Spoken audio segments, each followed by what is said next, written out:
এর মাসালাটা জি টিকটিকি টিকটিকি ওয়াজাগা জাতীয় রাসূলুল্লাহ সাল্লাল্লাহু আলাইহি ওয়াসাল্লাম যেগুলি হত্যা করতে বলেছেন সেই জাতীয় একটি প্রাণী, মানে যেটাকে সাম আবরুজ বলে আমাদের দেশে টিকটিকিকে। তো এটা আসলে ওয়াজাগা জাতীয়। ওয়াজাগা রাসূলুল্লাহ সাল্লাল্লাহু আলাইহি ওয়াসাল্লাম যেগুলি হত্যা করতে বলছেন সেগুলো অন্তর্ভুক্ত, এগুলি মানে সরীসৃপ জাতীয়, ক্ষতিকর, এবং টিকটিকি অনেক অবশ্যই ক্ষতিকর।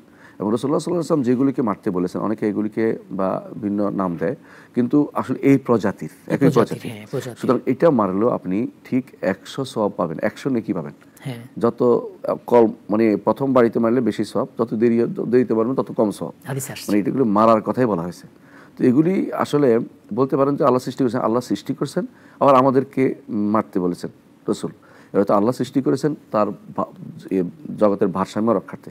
এগুলি বিভিন্ন জায়গাতে তাদের কর্মকাণ্ড করে খায়। সাপও যেমন আমরা মারতে বলেছেন, কিন্তু সাইবুল সব আমাদের জায়গায় খুঁজে ফিরে মারতে হবে না, যেটা আমাদের সামনে পড়ে এটাকে মারতে সামনে বলেছেন। পড়ে যেটা তো এগুলি যেহেতু ঘরে আসে এই টিকটিকিগুলো, এবং টিকটিকিগুলোর বড় সমস্যা হচ্ছে এগুলো লবণ পাইলে পেশাব করে দেয়, আর এগুলো খাবারের মধ্যে থুতু দেয়, এগুলি বিষাক্ত। কিন্তু এই টিকটিকি এই জন্য পাইলেই মারবেন। টিকটিকি মারার সাথে রাসূলুল্লাহ সাল্লাল্লাহু আলাইহি ওয়াসাল্লাম বলছেন মিয়াতু হাসানা, যেটা ১০০ হাসানা, যেটা এটা আপনি পাবেন টিকটিকি মারলেই। এই টিকটিকি কখনো যারা অনেকে বলে সত্যি টিকটিকি, সত্য না মিথ্যে কিছুই না, ও এমনি এটা শব্দ করে, এটার সাথে আর কেউ আবার অন্য কিছু জুড়ে দিবেন না, এটা আবার শিরকি কথা হবে। যদি এই যে এতক্ষণে সত্যি টিকটিকি টিকটিক করিয়া উঠিল, অনেকে বলে থাকে নাউজুবিল্লাহ, এগুলি হচ্ছে আকীদাগত বিভ্রান্তি, আর কিছুই না। তো এগুলো কিন্তু মারতে হবে, টিকিটি মেরে ফেলাটা হচ্ছে সুন্নত। যখনই মারবেন তখনই সওয়াব পাবেন।